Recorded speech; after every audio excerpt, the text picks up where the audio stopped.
Otep à tous, bien-aimés frères et sœurs. Les démocrates ont perdu l'élection.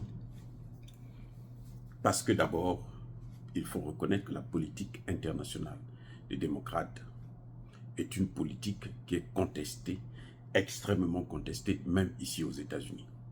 De plus en plus, les gens ont accès à l'information. Depuis qu'il y a maintenant les réseaux sociaux, on ne se contente plus de l'information que donne CNN ou le Washington Post. Les gens vont chercher, ils vont parfois à la source pour prendre l'information. Quand les gens vont en Syrie pour demander ce qui s'est passé, eh bien, les Syriens vous disent la vérité. On n'a plus besoin de CNN qui va vous dire que non, nous on n'est pas pour ce, nous on n'est pas dedans. Vous savez que depuis que les États-Unis existent là, ils n'ont jamais commis une faute. Oui, moi je ne sais pas. Quel est le dirigeant américain que vous avez vu qu'on a jugé pour sa politique étrangère? Lequel? Dites-moi, donnez-moi le nom. Que non, bon, on l'a jugé parce que il a mené une mauvaise politique étrangère, il a tué des gens là-bas, ici. Non, jamais, ça n'existe pas. Il y a la Cour pénale internationale, on ne peut même pas les condamner. Mais attendez, condamner, penser à les condamner. On ne peut même pas penser à les condamner. Je vais vous prendre un exemple. La dame qui a amené, la procureure là, l'africaine, qui a amené Gbagbo à la Cour pénale internationale, qui a échoué d'ailleurs parce qu'elle est pire qu'incompétente. Je ne sais pas où est-ce qu'elle a eu ses diplômes de droit, mais en tout cas, par rapport aux résultats, quand vous arrivez à ce niveau-là, vous prenez un chef d'État, vous l'amenez et vous n'avez pas d'éléments de preuve.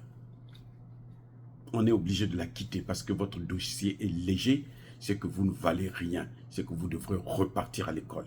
Et cette dame s'est aventurée à vouloir juger, enquêter sur Bush en Irak. Ce qu'elle a su, ce qu'elle a vu, elle. Bolton lui a dit, si tu pars un seul mot là, on te prend ta main ici aux États-Unis, on te met en prison, à vie. Donc les États-Unis n'ont jamais commis une erreur. Mais maintenant qu'il y a les réseaux sociaux, eh bien, on peut savoir ce qu'ils font. Et les démocrates sont champions des guerres.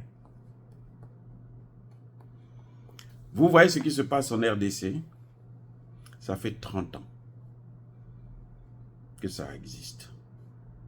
C'est un plan qui a été préparé, élaboré par Bill Clinton. J'ai dit bien Bill Clinton. C'est lui qui a élaboré ce plan. Et c'est ça qu'on a mis en exécution. Et qu'on continue à mettre en exécution. La RDC, c'est l'œuvre de Bill Clinton. Et Kagame, le bras armé, le cheval de Troie. Les Européens viennent soutenir ça parce que les Européens aujourd'hui sont les esclaves. Vous savez, quand vous mettez votre sécurité dans les mains de quelqu'un d'autre, eh bien forcément vous devrez être leur esclave. Vous êtes son esclave. Donc Bill Clinton, c'est ça. Après Bill Clinton, qui est arrivé? George Bush. George Bush, il n'a pas fait de guerre en Afrique. Il n'y a aucune guerre. Au contraire, George Bush a protégé Laurent Gbagbo. Attendez, je reprends.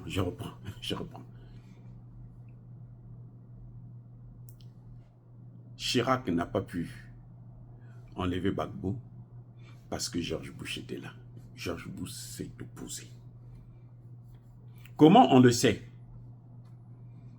Comment un docteur va vous apporter des preuves? Parce que nous, c'est la science, justement. Nous faisons la recherche. Comment on le sait que non, mais c'est George Bush qui a protégé Laurent Gbagbo? Parce que au même moment que Chirac menait la guerre contre Laurent Gbagbo via Alassane Ouattara et Guillaume Soro, qui était le chef rebelle, les États-Unis étaient en train de construire leur ambassade.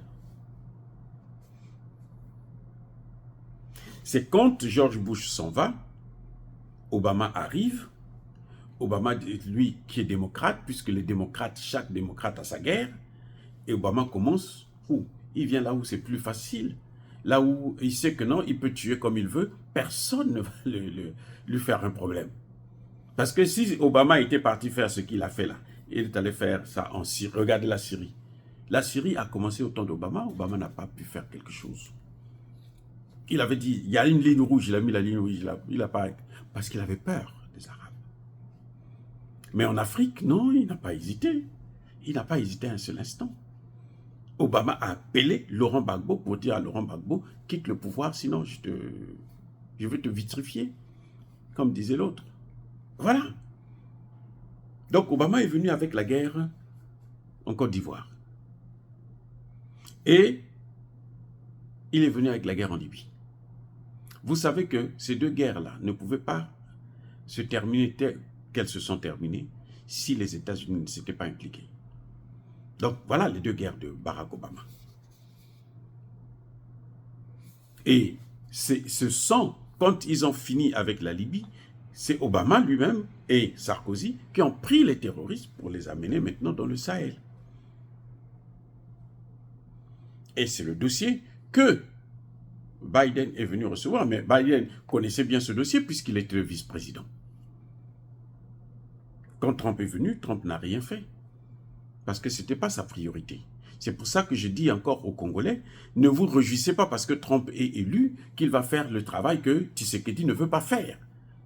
Je dis bien ne veut pas, pas qu'il ne peut pas, mais il ne veut pas faire. Oui, donc Obama est venu, plutôt Trump, il arrive, il regarde cette situation, il se préoccupe de la Chine, son vrai ennemi. Et la guerre a commencé avec la Chine, quand Trump est arrivé. Lui, il a une autre guerre. C'est une guerre économique. Les autres, c'est une guerre militaire parce que l'industrie militaire doit fonctionner. Et puis, le pillage des matières premières. Et Biden a ajouté sa propre guerre, ou ses propres guerres. Le Soudan et l'Éthiopie. Et puis, il a maintenu donc le Sahel. Jusqu'aujourd'hui. Le Sahel est à feu et à sang parce que Biden n'a pas lâché le morceau. Si Biden avait lâché le morceau, la France devrait aussi se retirer.